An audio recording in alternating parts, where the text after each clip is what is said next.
Can the New York Giants knock off the juggernaut San Francisco 49ers on Thursday Night Football? I don't think so. No. We're going to talk about that and more on a Thursday edition of the Locked On NFL podcast.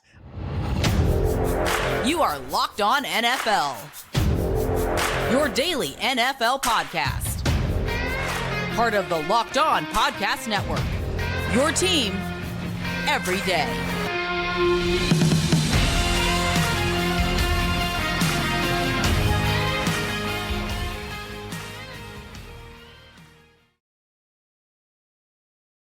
Football fans, welcome into a Thursday edition of the Locked On NFL podcast. The NFL week is back, and we are going to dive into the Thursday night matchup between the New York Giants and the San Francisco 49ers to kick things off. Do want to let you guys know that today's episode is brought to you by PrizePicks. It's crossover Thursday, folks. Make sure to go to your favorite Locked On team podcast and get some behind the enemy lines information. Crossover Thursday presented by PrizePicks. It's the easiest and most exciting way to play daily fantasy sports. Go to prizepicks.com/LockedOnNFL. Use code, all lowercase, LockedOnNFL for a first deposit match up to $100. Along with that Thursday night football game, we're also going to talk about fact fiction, which 2-0 teams and 0-2 teams are for real. And then, of course, as we always do, the best games of the week at the end of the show. I am Tyler Rowland, host of Locked On Titans. He is Alex Clancy, host of Locked On Cardinals. Make sure that you're checking out our stuff as well. But diving into this matchup here, Alex, the Giants looked through 6 quarters. The Giants were losing 60-0. Now, you played your team. Well, not you directly. I don't know. I thought I did see you out there catching a few punts during the game. I wear glasses, so couldn't really tell. But the Cardinals played the Giants last week, and you got to witness the first half where everything was terrible for the Giants, and then the comeback, which I'm sure the Cardinals in their front offices are applauding with another loss. What happened in that game from the Giants' perspective? What did the Giants do from the first half to the second half to kind of get them back on track? I mean, Joshua Dobbs played a perfect half of football in the first half. It was the weirdest. I didn't have it on my, as the kids say, on my bingo card that Joshua Dobbs was going to come out and just steamroll the New York Giants defense, which isn't the best defense in the NFL, but it's definitely not the worst. I mean, it's usually middle of the pack. They've got a pretty good pass rush there, some good corners. And then what I think happened was they realized it was the regular season. After week 1, and then the first half, it's like, what the hell are we doing here? And then they made adjustments. They're a better team. They got some massive chunk plays by their rookie wide receiver Hyatt. Saquon Barkley started to run. Daniel Jones started to run a little bit, and then they unlocked Darren Waller. So I think Darren Waller, this is going to be his first game where it's like, okay, I'm a New York Giant now. I know the offense. I have cohesion with Daniel Jones, and we'll see. But I mean, this is a Jekyll and Hyde team for sure. So going into Thursday night against San Francisco, we don't know what New York Giants team is going to show up, especially the one without Saquon Barkley. Yeah, well, we do know what San Francisco team is going to show up. San Francisco has been fantastic. The Rams are better than we expected. I think that's the truth of what happened with that close game. But, I mean, the 49ers obviously had it in hand by the end of the game. I think San Francisco is just absolutely excellent. We've talked about, best rosters and all that different stuff, and they're certainly up there. I saw a quote that they're fielding an all-pro team every week. I'm not willing to go that far, but they definitely do have a great group there led by Kyle Shanahan. I think for me, you hit on Darren Waller. That'll be interesting, the matchup with the linebacker. San Francisco has the best linebacker group with Pete Warner and Dre Greenlaw in the league probably. So can Darren Waller still have success? He is looking pretty good in that Giants group now. Can he have success against that linebacker group? I think for me, the big thing I'm watching for is, can Daniel Jones run? I think one of the big things, why do defensive coaches love mobile quarterbacks? Why have defensive coaches always? Because a defensive coach knows how hard it is to stop a mobile quarterback. You could win the down schematically. All of your players can do well. You can get pressure on the QB. You can cover him up. But if you have a mobile quarterback, he could still beat the defense that you have for that play. So I think this game, if the Giants want to win, they're going to have to really get Daniel Jones involved in the run game so they can have that extra blocker on run plays like designed runs. Also, Daniel Jones scrambling when there's nothing there. He's going to have to use his legs a ton in this game. I want to ask you from this vantage point, Alex, right now on FanDuel Sportsbook, the Giants are a 10-point underdog. Are you taking San Francisco minus 10 or are you taking the Giants plus 10? I took the Giants minus 5.5 last week and thought it was the lock of the week. So what do I know? Right. Here's the thing. I think that factors in, obviously, no Saquon Barkley. So that means Daniel Jones is going to have to throw the ball a lot. When Daniel Jones has to throw a ball a lot, he turns the ball over. When they turn the ball over, this defense being so opportunistic. Well, wait. Brian Dable. Oh, Saquon Barkley heals different than other players. It was week to week yesterday, but he's day to day today. He could play, Alex. He could play. That was a bad ankle injury. Right. That was a bad ankle. It was like David Montgomery in the locker room with the Detroit Lions said, yeah, I'm going to be out for a few weeks. And then Dan Campbell's like, oh, no, he's day to day. Come on, coaches. You're not lying to anybody. Come on, bro. So, we could definitely see a repeat light of week 1 Sunday Night Football where it's like 31-10 or 31-3, something like that. I'd probably lay the points. I'd lay the points. And Tyler, listen, like when we talk about this roster, they've got 2 of the more, is he healthy players in the league in Deebo Samuel and Christian McCaffrey. If Christian McCaffrey plays 15 weeks, they're probably going to win the Super Bowl. It's like if he's the right healthy, 15 weeks. Sorry? The right 15 weeks. Yeah, gotta be in there in the playoffs, Yeah. Right, exactly. Yeah. If he doesn't get hurt, if he doesn't miss time, you can't stop that. He's the best offensive player in football if he's healthy, even over Justin Jefferson and everybody else. He just is. Yeah, more versatile. Run first offense. It's wild. Yeah. That'll be fascinating to watch as the season continues forward because Christian McCaffrey could have an all-time year if he stays healthy with the system that he's in. And we got a glimpse of it, obviously, last year and through the first 2 weeks. He's been absolutely spectacular. But with that being said, we are going to move forward, talk about some of these teams that are 0-2, some of these teams that are 2-0, talk about whether those records are fact or fiction. Throwback to a really great TV show from when me and Alex were kids. But before we dive into that, do want to let you guys know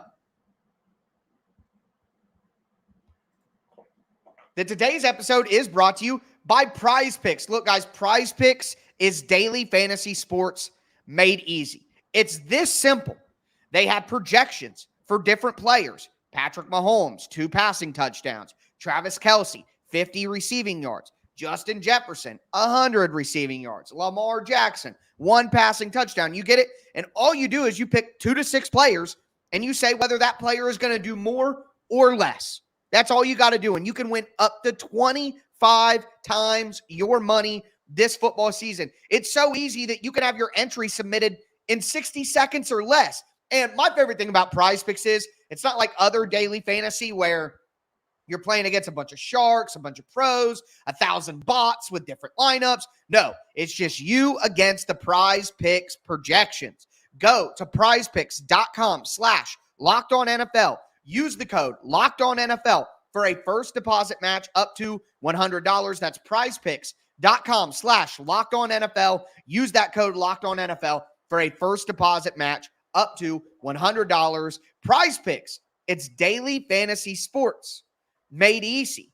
Also, want to tell you guys about Jase Medical. Look, guys, the Jase case provides 5 life-saving antibiotics for emergency use. All it takes to get the Jase case is to fill out a simple online form and, in some cases, jump on a quick call with one of their board-certified physicians. You can get ongoing care from their physicians on any treatment-related questions. It's doctor-created, doctor-recommended. The reality here is you don't want to get caught unprepared and not having the life-saving medication that you need. Jase Medical is going to make sure that you have medication in hand. Jase Medical is simple. They're going to handle everything from the online evaluation to licensed pharmacy medication delivery to ongoing consultation and care. Save more than $360 by getting life-saving antibiotics with Jase Medical.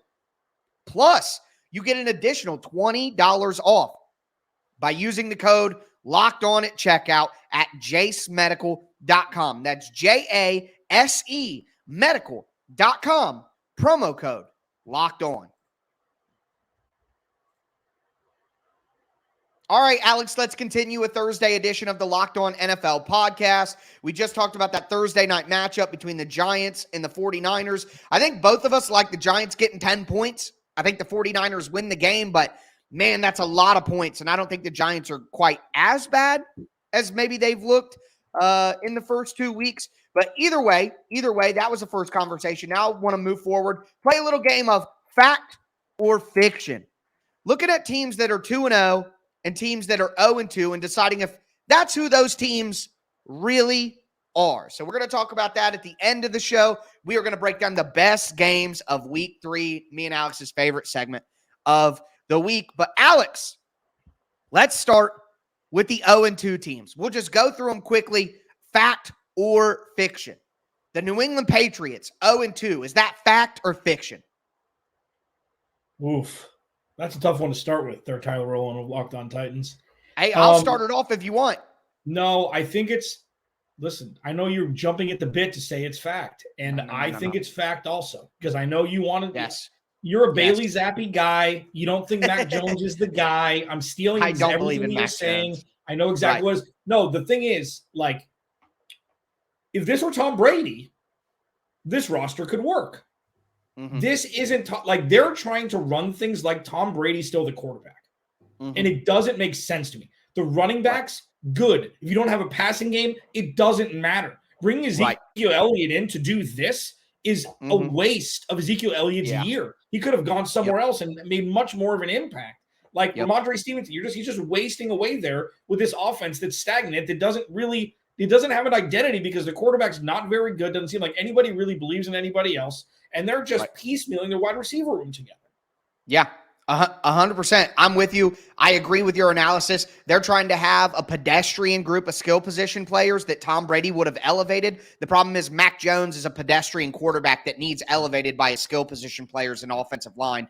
They're not doing it the right way. I'm with you. That's fact. I don't believe in the Patriots. We'll move quickly here. The Los Angeles Chargers, I'm going to say fiction. I watched the Chargers play last week. I think the Chargers are a good football team. I think they're going to win their fair share of games, but they're just not the Super Bowl Chargers like maybe some people thought before the season. That's fiction to me on the Chargers. For Locked On Cardinals listeners, you'll know this quote. I used to say, if the offense isn't the strength of the Arizona Cardinals, why is Cliff Kingsbury the head coach? If the defense isn't the strength of the Chargers, why is Brandon Staley the head coach? That's defense is an embarrassment to the players on their roster. Yep. They're way too talented. And one of the big talking points that I've been talking about throughout the week covering the Titans is the Titans are a worse team on paper than the Chargers, but they beat the Chargers because the Titans have a better coach. Yeah. It really does come down to that. I wrote about it earlier this week. But moving right along, the Denver Broncos 0-2. Alex, I'm going to take a little pit stop here and say that's a fact.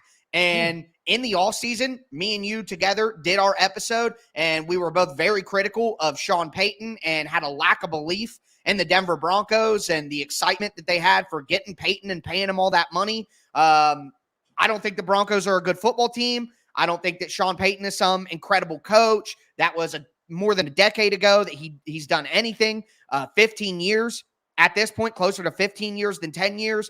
It's early, but I didn't believe in this Broncos team when they traded for Russell Wilson. I didn't believe in them when they added Sean Payton, and I don't believe in them now. So I think it's fact that the Broncos are a bad football team. What are your thoughts there? Really, like that, and that's fine, and that's fair, and I agree for the most part, but I think it's fiction, and the reason why is, if they're 2 games out of the playoffs with control over their own destiny with 2 games to play, are you betting against Russell Wilson and Sean Payton? Not yet. I mean, there's a lot of games that have to be played. I am, yes. But I still think, and that's fine. And then the other saving grace for them is their division's terrible record-wise through 2 weeks. It's not like Kansas City's 2-0 and they're 0-2. Right, they're not out of it.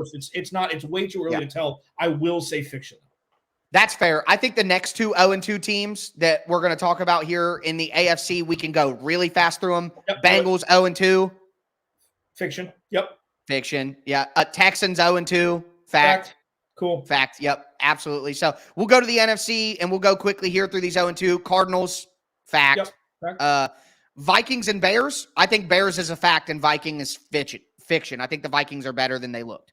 Yeah, I don't think the Bears are as bad as they look through 2 weeks either. Like Justin Fields, if he continues, he could get benched. He hasn't played. He's got a brand new wide receiver. He's got a brand new skill position set with him. So give it time. But I still say fact through 2 weeks. And then Panthers 0-2, fact for me. Yep. Rebuilding. Okay. We'll go through the 2-0 teams. Obviously, there's 3 in the NFC South. I'll just ask it this way, Alex. Out of the Falcons, the Saints, and the Buccaneers all at 2-0, who do you believe in the most? Who do you think is the most real at 2-0? The Saints.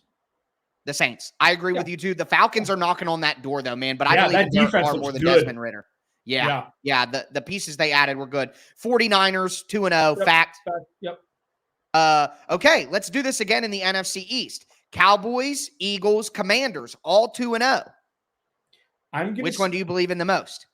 Well, it's which one do you believe in the most, or which one is who do you think they are? I think the Washington Commanders are everything 2-0. That is a completely different offense. Like, it's not there. People just see like the past and they think like, everything at FedEx Field is. It's not.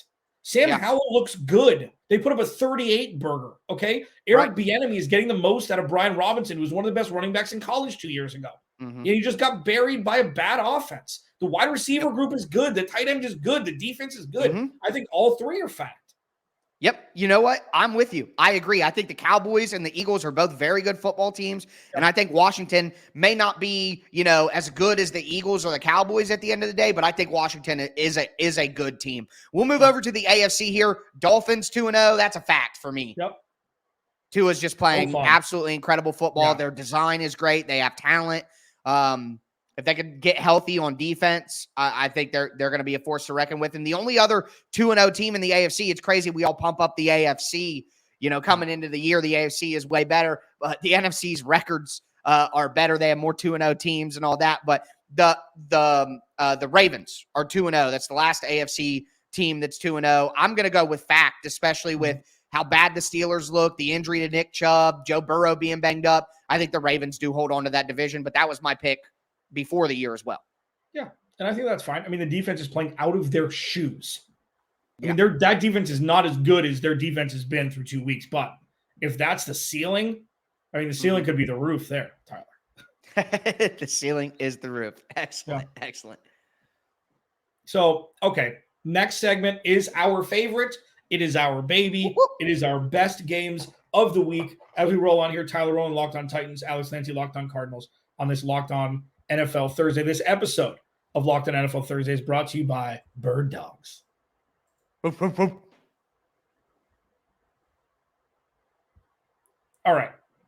So with Bird Dogs, there's a couple things. Tyler and I were talking about them before the show. I love them because they introduced my life to joggers.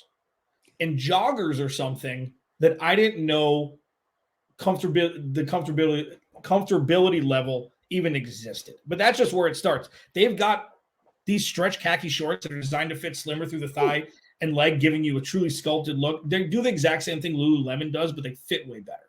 Okay, there's no restricted cotton. Like, they stretch. They're awesome colors.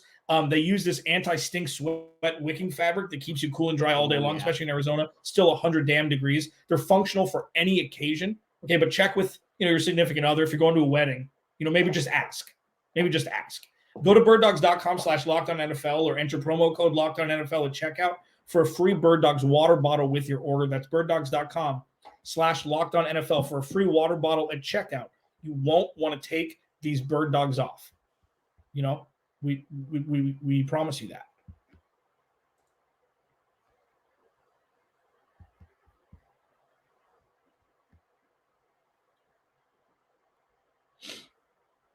All right, Alex. It's time. Best segment of the week. Yep. It's time. My favorite. Just looking at all the games. It's week 3. There's been some excellent football games so far, but we got some doozies on here. Before we get into it, thank you guys, of course, for making the Locked On NFL show your first listen each and every day. Remember, Monday through Friday, NFL content all year long on all apps, always for free. Make sure you get subscribed, stay subscribed. Tomorrow, Chris Carter, your boy Q, going to be breaking down all the stuff you need to know heading into the weekend. So make sure that you stay locked on to the Locked On NFL podcast. But with that being said, there's a lot of really good football games this weekend. Just quick look at the schedule. Number one, Falcons-Lions. I think those are two exciting teams. The Falcons' offense has been exciting with all the great pieces that they have. Like you said, their defense is better now. The Lions obviously lost a tough game last week to Seattle. I think this is going to be an exciting football game no matter what happens, no matter who wins. Falcons-Lions at 1 o'clock will be something that I'll be paying attention to. You know what's even better? At 10 o'clock, so you don't have to wait till 1 o'clock because you're on the wrong coast.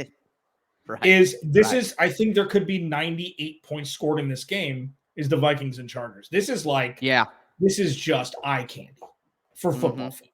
Fantasy football. The Chargers have given up the most fantasy football points to wide receivers through 2 weeks. And one of the teams they played was the Titans. So. Anybody with the Vikings, it's going to be problematic. Now, I don't even know where to start. Like, it's going to be in the 30s, you would assume. I mean, but even though we thought that with Jacksonville and Kansas City, and it wasn't last week, but there's going to be a lot of points scored in this game. It's going to be fantastic. And that, for me, just as a football fan, that's the game that I'm looking forward to most this week. Yeah, no, that's going to be a great game. It's going to be incredibly exciting. One of the games that I'm looking forward to the most is the Monday Night Football game, and I'm another double header on Monday Night Football. Yeah. I don't ever remember them doing multiple of those. I thought it was just like the second week of the season they did a double header. But anyways, got another double header on Monday night. I'm not complaining. But Eagles, Buccaneers in Tampa Bay. The Eagles have not played as well. Jalen Hurts has not played as well as he did. Our MVP predictions cursed him, Alex. But the Buccaneers have been one of the biggest surprises, and we just talked about them. Baker Mayfield has been excellent. He really has been excellent. Their defense is obviously still very good. I think the Bucs could challenge the Eagles here, and I think one of my favorite money line bets of the week when it comes to gambling predictions and things like that, the Buccaneers money line to me is a solid value. I just think that they're hot. They have talent. I think with the Eagles not playing as well as they could be, this is just a good opportunity for the Bucs to come in and win a game. They're plus 190 right now at home. I mean, they're getting 4.5 points at home on Monday Night Football on FanDuel Sportsbook. I love that. I think Eagles Buccaneers is intriguing. I want to see if the Eagles get back to playing well, and I want to see how real the Buccaneers are against a team that we know is good. Yeah, it's Baker Mayfield is like, you got to put some respect on his name. Like, I don't get it. He didn't forget how to play football like the current Cleveland Browns quarterback. Right. Like, it's I don't understand it. Like, he doesn't do it the sexiest. He does it the Tampa Bay way. This is what Tom Brady did. I mean, he did it obviously better, but you've got two of the best receivers in the league. You've got a pretty good running back room. You've got a pretty good offensive line, pretty good defense, pretty good head coach. Could be a lot worse. I like that pick. For me, we talk about fact or fiction. This is the one of the week that's going to be polarizing. It's the Bills and Washington, where it's like the Bills should roll in and win this game. There's no reason why they shouldn't. They shellacked Vegas last week. It was their get-right game, even though Devontae Adams scored the first touchdown of the game, and then that was all she wrote. If Washington can beat Buffalo, we're going to be having very serious conversations way earlier than we expected about Buffalo. I'm expecting the Buffalo Bills to falter. I'm expecting it. Said it for 2 seasons. This is the year where everything's going to blow up. I love Josh Allen. I love the story. The story's no longer carrying weight. You got to win. And we talked about that last week. Like, if Washington comes in and their front and their defense wreaks havoc in the backfield of Josh Allen turns the ball over 1 or 2 or 3 times, and Stephon Diggs isn't getting his touches, and Gabe Davis is carrying the load, and then Washington somehow comes down and rams it down the Bills' throat, like, we could be having very uncomfortable conversations about the Bills this time next week. And Sam Howell. Yeah. Have you seen that his touchdown throw to, I think it's Terry McLaurin? Yeah. It's basically gone viral, the end zone angle where he threw that, and maybe the kid's a baller.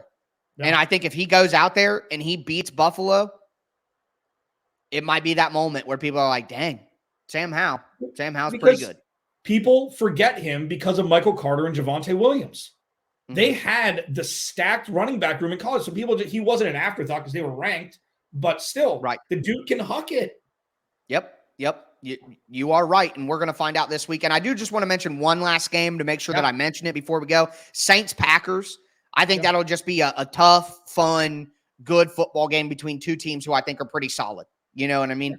And the Saints have a great chance to move to 3-0 depending on the offensive line injuries of the Packers. So I was kind of quietly rooting for Jordan Love last week. They couldn't squeak it out. I mean, they had the game in hand against Atlanta. This is going to be a real test. Like, if they start to lose and he plays okay, but like if they start to win games with him right away, this could be just another incredible story. Like, I saw this stat. I can't remember. I think Field Yates put it out. The only quarterbacks in the history of the Packers to throw for 3 touchdowns in their first 2 starts, the last 2 were Aaron Rodgers and Brett Favre.